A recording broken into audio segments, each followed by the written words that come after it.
Hello, listeners. This is Kat, and welcome back to Put Your Hands Up Podfics. This will be the continuation of Verdant Revolution. This will be Part 21, Chapter 19, the second half. Izuku weaved left and right between the steady, controlled swings that Kyoka sent his way. Up until this point, he hadn't swung back, as she was still testing her focus. But he needed to know if she was up for this. She swung at him fast with several quick jabs that he was quick to step out of. And when she brought her last blow out towards him, in a full-powered punch of where she believed he would be, he sidestepped, rotating his body and using the centripetal force to swing the back of his fist around towards her face. He stopped, just before hitting her, but could already see the effect. She stumbled back, gasping for breath, her eyes clouded. She stumbled and fell on her rear as she struggled to pull herself together. Izuku simply wrapped her up in his arms and cooed. "You're fine, Kyoka. It's fine. There's plenty of time. Focus on my breathing now, deep breaths." When she had calmed down enough that she wasn't panicking, she teared up again, out of frustration. "God damn it!" She punched the padded floor before continuing. "No, Izuku, it's not okay. I've been training for over a year with you, and I still got my ass handed to me and I had to be rescued. If that happened in the field, I would be dead, or would have endangered someone else." "Kyoka, you just turned 18, and you may have combat training, but you have absolutely no field training. You can't be expected to be able to deal with crisis situations yet. No one is judging you, and it could have happened to anyone." "It never would have happened to you or Dabi." She spit the words back bitterly at Izuku, but he couldn't blame her. She was right. It wouldn't have happened to either of them, but Dabi had been surviving for a long time, and Izuku was barely human. It wasn't a fair comparison that her brain was providing her. She had a look on her face of revelation, though, and he didn't like where she was going with that train of thought. "That's it! How could I have been so blind?" Izuku simply started shaking his head, trying to cut her off there, but she just plowed right over him. "You just need to do what you did to Dabi to me. He got way stronger after you did whatever it was that you did.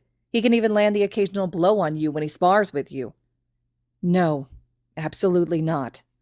Kyoka shot him a look that was mixed with betrayal and hurt. "Dabi has years of field experience that you don't. You'll get there eventually. It's all a matter of time." "Please, Izuku."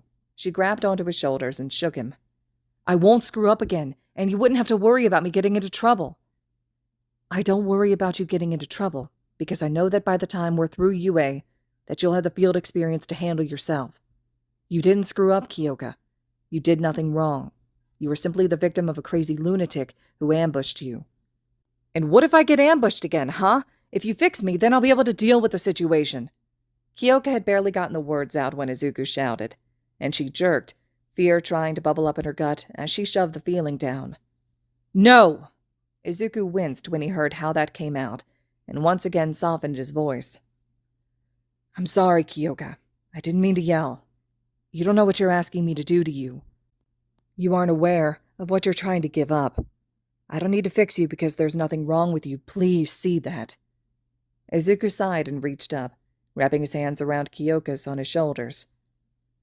"I don't need to tell you to keep this a secret, but I rewrote our genomes. We aren't human, Kyoka. Please don't ask me to chip away at your humanity, for the wrong reasons." Kyoka's eyes widened as she realized what Izuku was telling her. "How much?" She choked the words out. Izuku looked at her quizzically before she clarified. "How much of yourself did you alter?" Izuku grimaced and looked away from Kyoka's questioning, curious, horrified stare. "Dabi's genome is still 96% human. He's the least altered out of everyone I've worked on."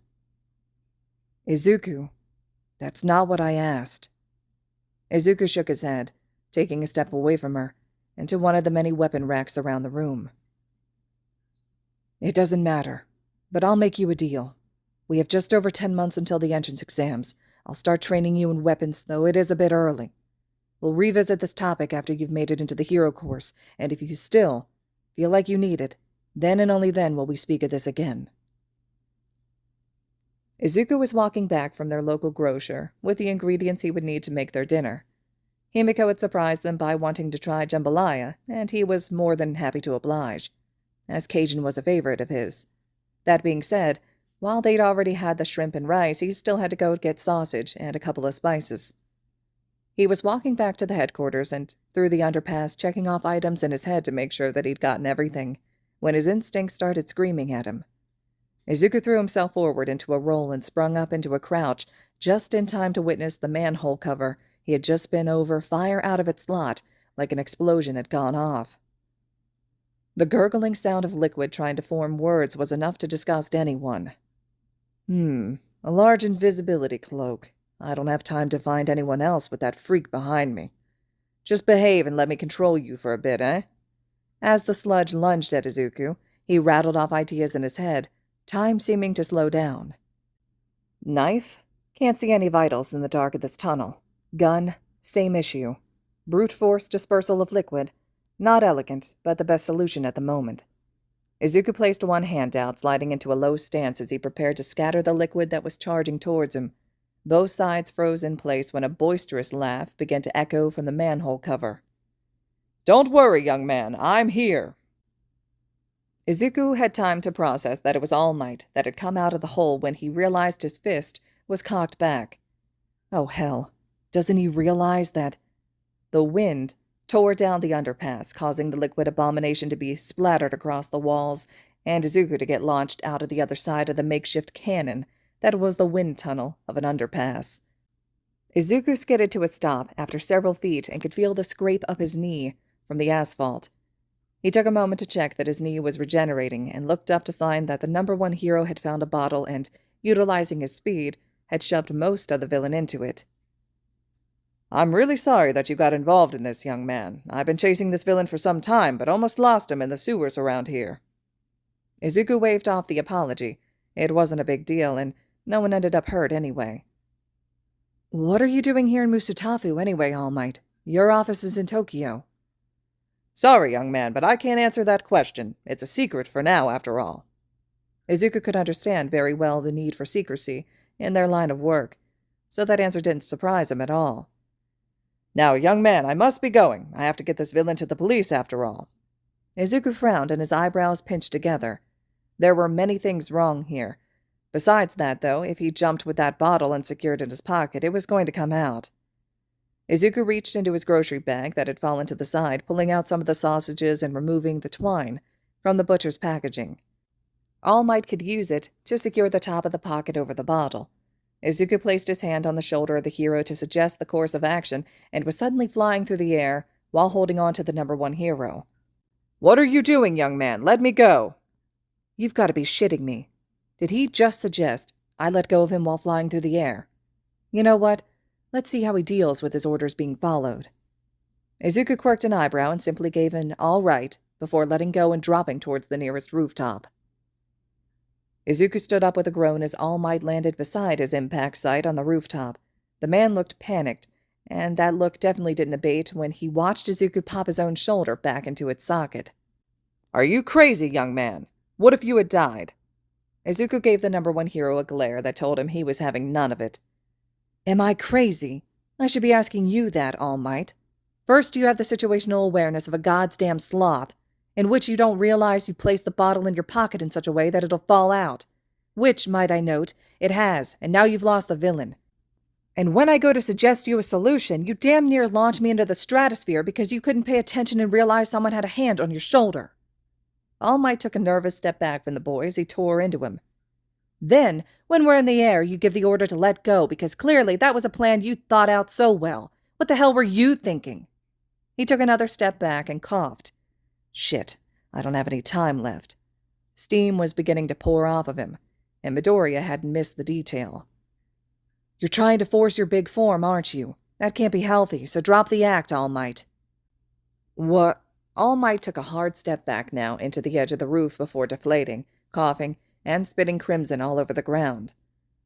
"How did you know about that boy?" Midoriya's cold glare bored into All Might and sent chills down his spine. He'd felt a gaze like that before, and it shouldn't have been coming out of a child, barely an adult. "All Might, I'm shocked that more people haven't realized. You are absolutely terrible at keeping secrets. You've been caught transforming in at least half a dozen alleyway security feeds since arriving in Musutafu. The only thing I don't know is why. If it's simply a transformative augmentation quirk, then that would be one thing. But since you're literally spitting your blood across the roof, I'm guessing that's not it. All Might sighed, rubbing at his face with his hands. Had he really been that careless with security feeds? Considering that you haven't been spreading around what you've found out, I can safely assume that you understand this is a major secret, yes? Midoriya nodded, and All Might continued, pulling up his shirt. This is a wound a villain gave me 5 years ago. I haven't told the public about my condition. All Might jerked again, cutting off his explanation when the boy rapidly closed the distance between them to examine his wound. He hissed between his teeth. Fucking hell, All Might. How are you functioning as a hero right now? I'm guessing your left kidney, left lung, spleen, a large part of your intestine and liver were all destroyed, yes? All Might was shocked. He hadn't realized that the kid in front of him had medical experience. The symbol of peace must never show weakness, and must never succumb to the forces of evil. It mustn't come out that I was injured this badly by a villain, or that I am in a weakened state. Izuku gave him a critical stare before backing up, sighing, and sitting down in front of the hero. Obviously, though I would point out that you are the one who put yourself in this situation. You practically created the very system that doesn't allow you to lean on your fellow heroes for help. You're no god, All Might, despite what you want villains to believe. Though knowing this happened 5 years ago brings up an interesting question. In an interview around 7 years ago, you were quoted saying that anyone could be a hero, even the quirkless. Do you still think that, despite the injuries that you've sustained? He didn't particularly care what All Might's answer was, but it would give him a good idea of what the man was like. Absolutely not. A hero is always laying his or her life on the line, and anyone without a quirk would just get themselves killed. Izuku's critical stare bored into All Might, and he shuddered from the disdain that now sat in that gaze. He sucked in a breath, as he could practically feel the ghost of his nemesis behind this young man. I see. Well. Midoriya was cut off when an explosion erupted only a few blocks over from where they were on the roof. Before All Might could even react and say something, he was startled when Midoriya threw himself off the roof.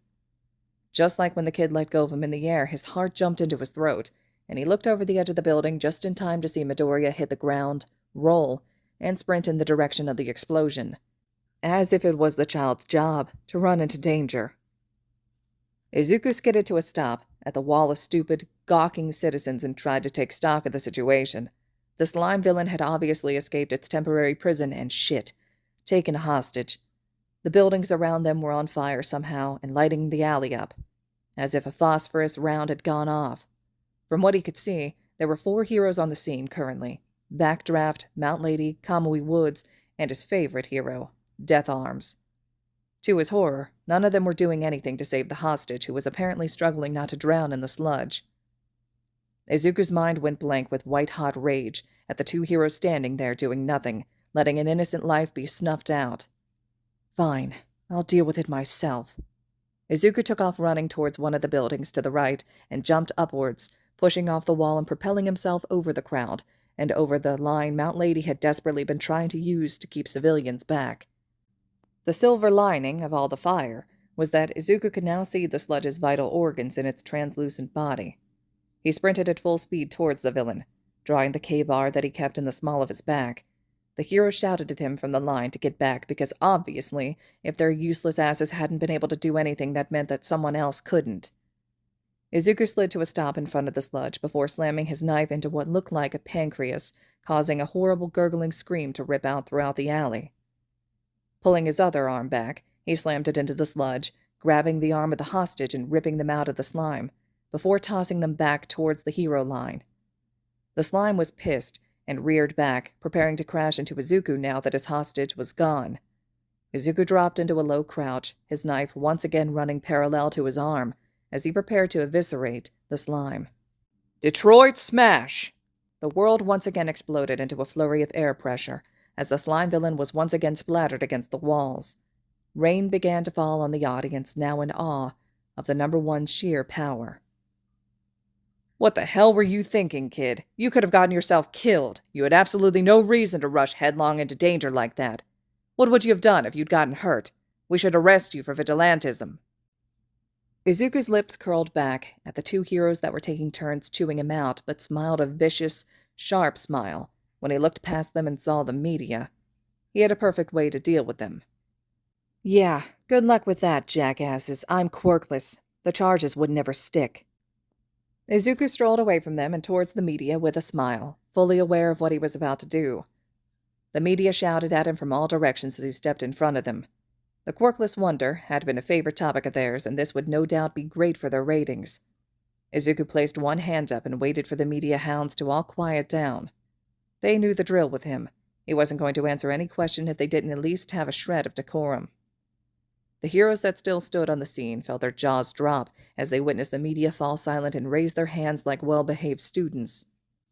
Izuku called on one of them and smiled, because he immediately was confronted with the question he was expecting to hear. "Midoriya, why would the CEO of a major corporation jump into what was obviously a volatile situation? The heroes were on the scene, so why not let them handle it? You've stated on the record in the past that you plan on pursuing a hero license despite all of your achievements already, but you aren't a hero yet. Why would you jump into the already handled hostage situation?" Thank you, Miss Imada, for asking the very question that I wish to answer. First, let me say that I commend both Backdraft and Mount Lady for doing what they could in this situation. Backdraft was busy fighting the fires created during the incident, and Mount Lady was busy trying to keep the civilians on the scene safe and away from the incident. To them, I say thank you for doing your jobs. But let me assure all of you right now, the situation was very much not under control. Both Kamui Woods and Death Arms were doing nothing to try to save the hostage.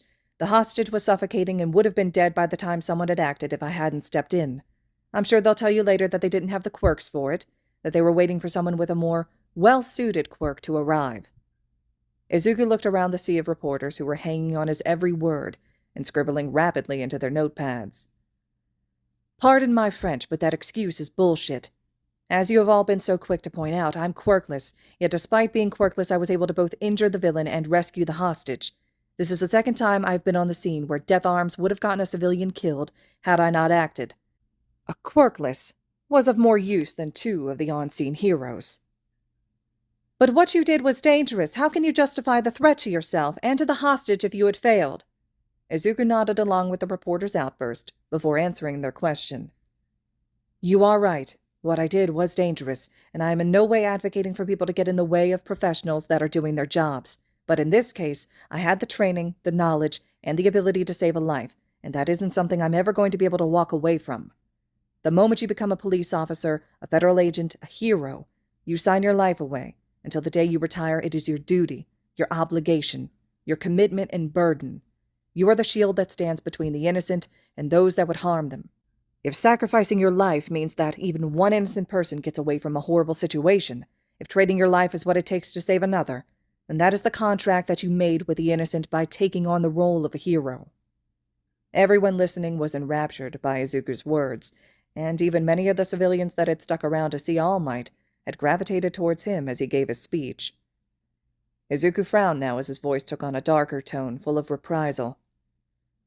Kamui Woods failed in that duty today, and I hope that he can learn from it. Evidently, Death Arms hasn't, or isn't interested in learning his lesson, and is a prime example of what I consider to be a failure of a hero. Izuku had finally escaped from the media, and was heading towards yet another grocery store to once again purchase the items he had originally set out to buy this morning, when one of his least favorite people came running up behind him, yelling. It was just his luck that the hostage had been none other than Katsuki Bakugo. What? You think you're some kind of big shot now that you have your own company, Deku? You're not. I never asked to be saved, and certainly not by a worthless, quirkless piece of shit like you. Don't you ever do something like that again. Katsuki's breath hitched in his throat, and his blood ran cold as Izuku turned to look at him. His eyes were cold, and there was no warmth in the smile that he was giving him. Katsuki's instincts screamed at him to run, and his eyes involuntarily focused in on the blood that speckled the cuffs of Midoriya's shirt from where he had stabbed the villain. Bakugo, I wasn't even aware that you were the hostage, else I may have just left you to die as some form of twisted karmic retribution. But let me make something clear for you. Don't worry. I won't save you next time. Izuku had barely made it any further down the road, when All Might in his skinny form stepped out of a crossing in the road in front of him. Get out of my way, All Might. I'm not in the mood for whatever it is you're going to say. All Might nodded solemnly. He had misjudged the young man heavily. I wanted to apologize for the hypocrisy of my actions. I told you that a hero is always laying his life on the line, and yet I very nearly didn't live up to my ideals. You almost had to handle a situation that I should have been the one to deal with from the start. For that, I'm sorry. I also wish to make you an offer." Izuku sighed, and some of the tension he was holding in his shoulders released. At least the number one is capable of recognizing his own mistakes and growing from them. That's already better than most. "What offer, All Might?" "What you said to the media resonated with me, and I couldn't agree more. It is our duty as heroes to protect the innocent, regardless of the cost to ourselves. Even though you were evidently quirkless, you were still the one to act. Someone without any power to call his own was the one to make all the difference. You are worthy to inherit my strength. You are worthy to inherit One for All." And just like that, all of the tension that had leached out of Izuku snapped back as he felt his eye twitch. "What?" All Might nodded his head knowingly and rapidly as he continued his statement. "Indeed, my quirk. My quirk is a power not unlike the sacred torch of a legend that comes passed from one bearer to the next. You are worthy of inheriting this power and becoming a hero." When All Might looked down at the young man from where he had raised his arms to the sky, he froze. What he found was not what he was expecting. He had expected excitement, confusion, and a thrilled look as the young man took him up on the offer. What he was met with was absolute, unadulterated fury. "You haven't changed your mind about the quirkless at all, have you?" All Might shook his head, though to his credit he did hesitate slightly. "Of course not. Like I said before, it's far too dangerous for someone without a quirk to be a full-time hero." Izuku wanted to rip into him right then and there, wanted to take the quirkist asshole apart piece by piece until he could see that they weren't weak and powerless like he seemed to think. Instead, he stabbed his finger into the man's chest and snarled at him. "Not only do you think that I can't be a hero without your power, but you're also offering because you need a successor. Well, All Might, congratulations. You found the one person who wants nothing to do with you or your quirk." All Might's eyes blew wide at the righteous fury that was leaking out of the young man and being directed towards him. He tried to take a step back again, but was confronted by the young man following him, continuing to stab him in the chest with his finger. "You can take your quirk and ram it up your ass, you sack of poorly packaged horseshit. Now get the fuck out of my way, All Might, before I make you." All Might stood there for a long time in shock after Midoriya had stormed off. Of all the reactions he had expected, that had not been one of them. He had been quirkless once upon a time, after all. He knew what he would have given for a quirk like what Nana offered him. Yet he'd found the perfect successor and messed up that conversation massively. Perhaps Nezu or Gran would have an idea of how to get through to the young man, especially if he were going to try to be a hero anyway. Perhaps he wasn't beyond hope. All right, listeners, this concludes Chapter 19 of Verdant Revolution. Chapter 20 will be up next. I hope you all are still enjoying this one. Please let me know your thoughts and reactions to this. I love how the author integrated into some more of the canon material. So drop your comments below, and as always, thank you all so much for listening.